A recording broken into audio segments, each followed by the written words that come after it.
images? Ok, ça va. Ensuite, on continue. Il a 40 ans, il a mal à l'oreille, ça résiste au Doliprane, il y a une hypoacousie bilatérale, il n'est pas bien, enfin rien va quoi. Il est un peu gros, hein, il a un BMI à 35 et il a un DNID qui est mal équilibré en plus. Chut, chut. Alors les otoscopies, qui est-ce qui se lance? Alors, l'autoscopie gauche, j'ai mis que C'est nul, hein. qu'il y avait un bouchon de cérumen. Oui, c'est un bouchon de cérumen, bravo. Et que le reste du conduit, fréquent, hein. le reste du conduit qu'on pouvait voir était normal.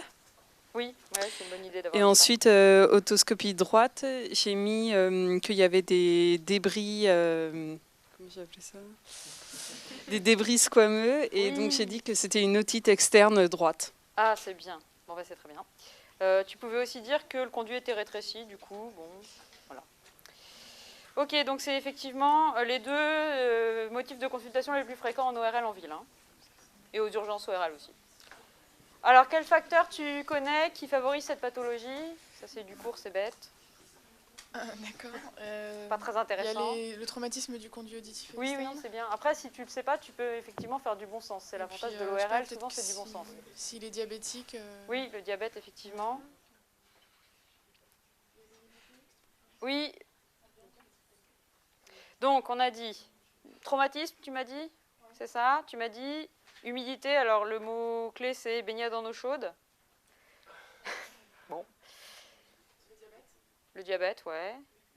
Et puis... ouais, l'eczéma, les affections cutanées du conduit. Et puis les corps étrangers qui sont plus fréquents qu'on croit. Et pour le bouchon de cérumen, c'est le coton-tige, hein, le facteur numéro 1. Non, l'utilisation du coton-tige, c'est une machine à faire des bouchons de cérumen. L'oreille, c'est auto-nettoyant, ça fabrique du cérumen pour se protéger. Et donc, en fait, quand vous mettez le coton-tige, non seulement vous lui enlevez son cérumen, alors elle en fait encore plus parce qu'elle n'est pas contente, mais en plus, tout le moment où elle n'a pas de cérumen, oui, donc elle en fait plus. Elle n'est pas contente parce qu'elle n'a plus de cérumen pour se protéger, donc elle va faire une otite externe. Et avec le coton-tige, vous ne pouvez pas l'enlever, vous allez forcément plaquer du cérumen au fond. L'oreille, c'est auto-nettoyant. Il y a des petits cils et des petits trucs comme ça qui font que le cérumen, si on ne fait plus rien, si on n'arrive à plus se gratter l'oreille avec les cotons-tiges, le cérumen, il sort tout seul, il n'y a pas de problème, l'oreille, ça s'aère tout seul. Voilà. Comment? Les oreilles, oui, moins on y touche, mieux c'est. Non, mais c'est vrai, hein, c'est pas des bêtises. Comment? Non, non, j'utilise pas de coton-tige, sauf pour démaquiller. C'est le seul intérêt du coton-tige. Allez, les examens complémentaires pour le diagnostic? Moi, je pense qu'il ne faut pas en faire. Oui, c'est bien, aucun. Ni pour l'otite, et puis évidemment pas pour le bouchon de cérumen. Hein. Quel est ton traitement? Traitement ambulatoire. Oui, très bien. Lavage, nettoyage de l'oreille, du conduit auditif externe. Antalgique. Oui.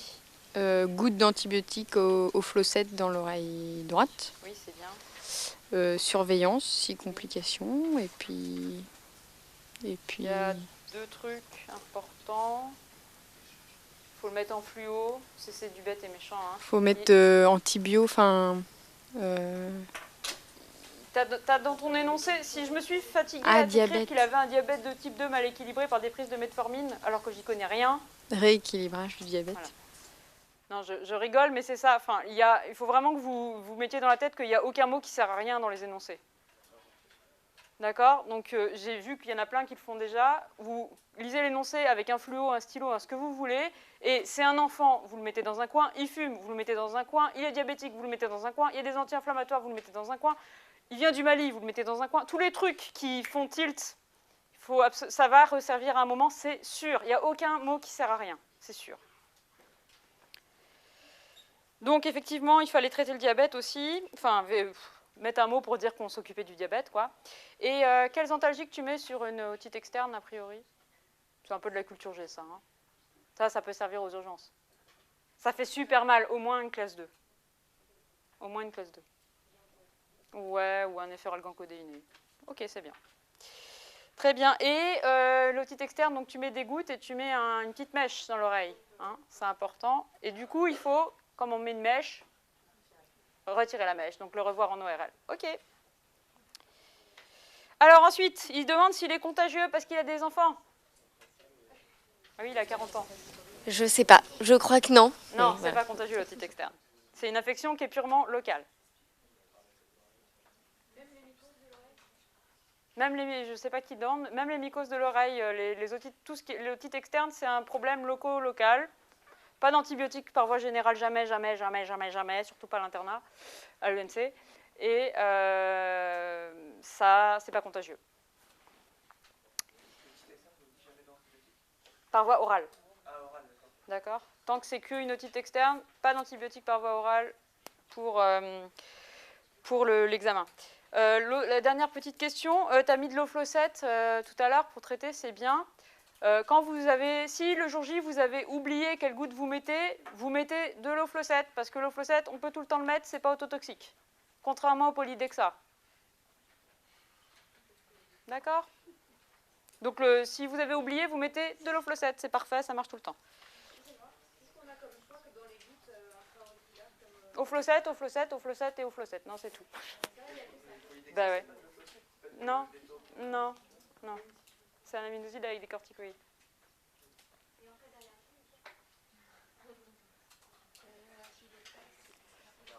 Alors, honnêtement, j'en ai jamais vu. Je pense que je serais bien embêtée. C'est une bonne question. Localement, du coup, il y a des tu peux faire une préparation magistrale. Du coup, il faut faire une préparation magistrale avec juste des corticos.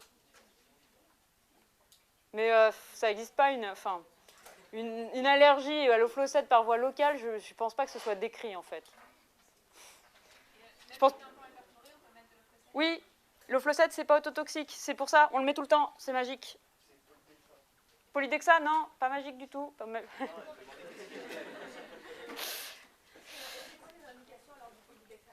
Polydexa, c'est le meilleur antibiotique, c'est le meilleur traitement de l'otite externe, à condition que le tympan soit intègre.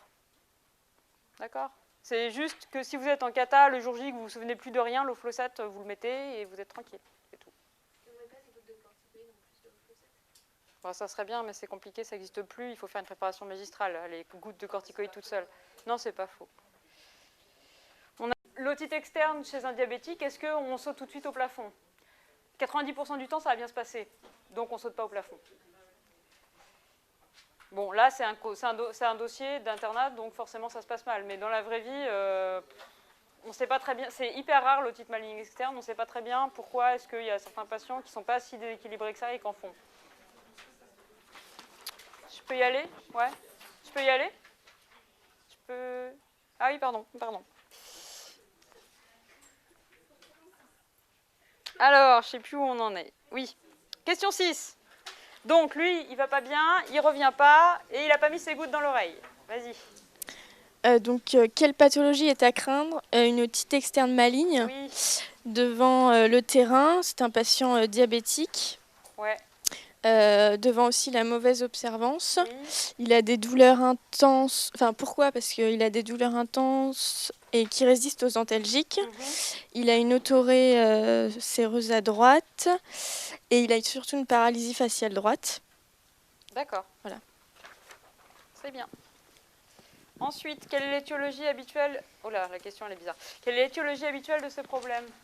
Alors, je ne savais pas comment prendre la question, donc Ça m'étonne pas. c'est immunodépression? Oui. Ou si c'était le germe qu'il fallait Ouais, donner, mais le germe. ou c'est Pseudomonas? Pseudomonas aeruginosa, ok. Alors, quels examens complémentaires il faut faire pour diagnostiquer une otite externe maligne? Ça, en principe, c'est pareil, c'est pas très clair dans votre tête.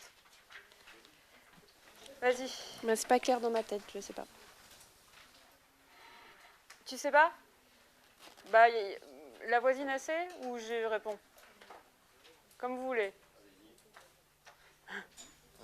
Vas-y, réfléchis. Des prélèvements locaux avec examen bactériologique. Ouais, ça c'est une bonne idée. Il y a plein d'autres trucs. Des hémocultures. Des hémocs, une NUM, une CRP, effectivement, bilan infectieux, c'est bien. D'accord, ensuite.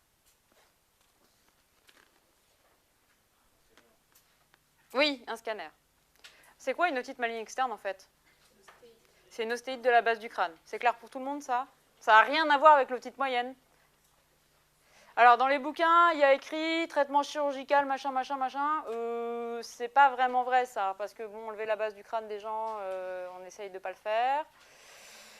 Mastéoïdectomie, il faut mieux que vous sortiez de votre tête l'idée que la mastéoïdectomie, ça peut être un traitement de l'otite maligne externe, d'accord? Parce que la mastéoïdectomie, ça va plutôt avec les problèmes d'oreille moyenne, d'accord? Parce que la mastoïde, elle est en continuité avec l'oreille moyenne, et l'oreille externe et l'oreille moyenne, c'est des entités, mais complètement différentes. À part que ça s'appelle oreille les deux, ça n'a aucun rapport.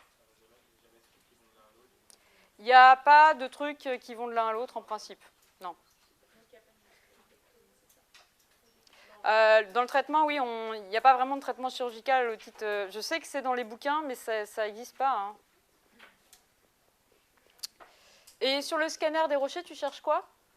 Du coup, comme c'est une ostéite? Les mêmes signes que l'ostéite ailleurs dans le corps.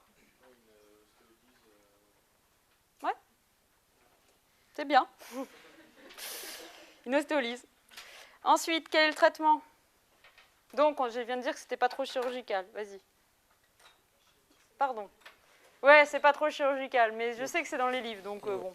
Hospi, ouais. Hospitalisation en ORL. Donc, on fait un traitement médical par antibiothérapie intraveineuse, bactéricide, synergique, visant le pyocyanique. Oui, c'est bien.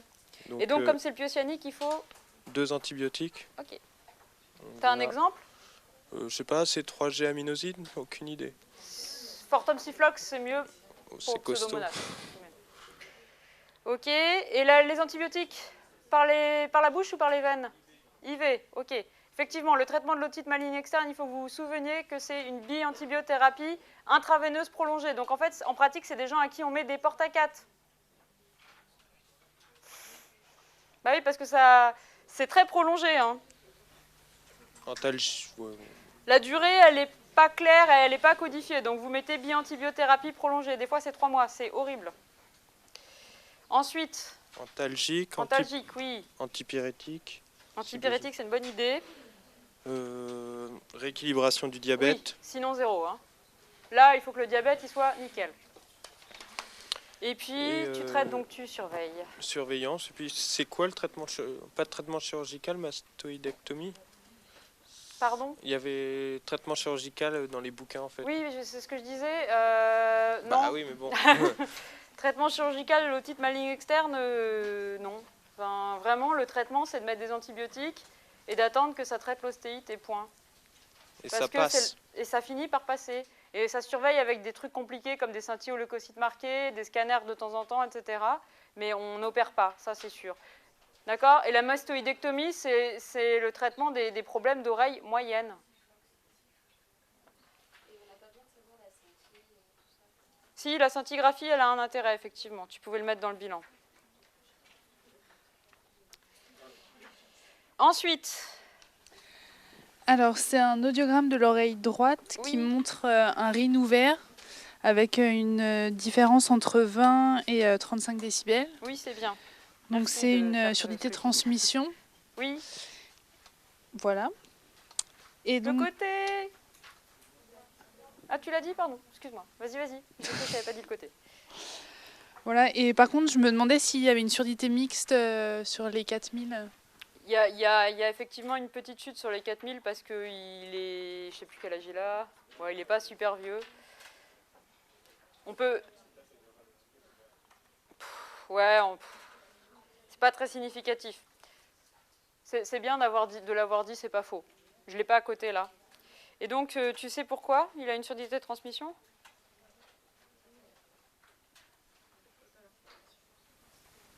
C'est à cause de son otite, Oui, c'est à cause de l'eau. Hein. Même, c'est à cause de l'écoulement et de l'otite externe. Hein. Rien que faire ça, ça fait une surdité de transmission. Hein.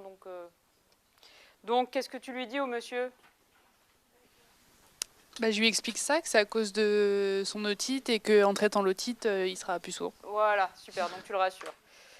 D'accord, ensuite, il a fait des prélèvements en ville grâce au son généraliste qui s'inquiète de la lenteur de l'amélioration clinique. Et il envoie les résultats qui retrouvent un staphylocoque blanc coagulase- avec un antibiogramme. Qu'est-ce que tu fais? C'est une contamination par un germe cutané, donc on recontrôle par notre prélèvement. On fait rien. Ouais. Voilà, on fait rien. On rassure le patient, le médecin et la famille.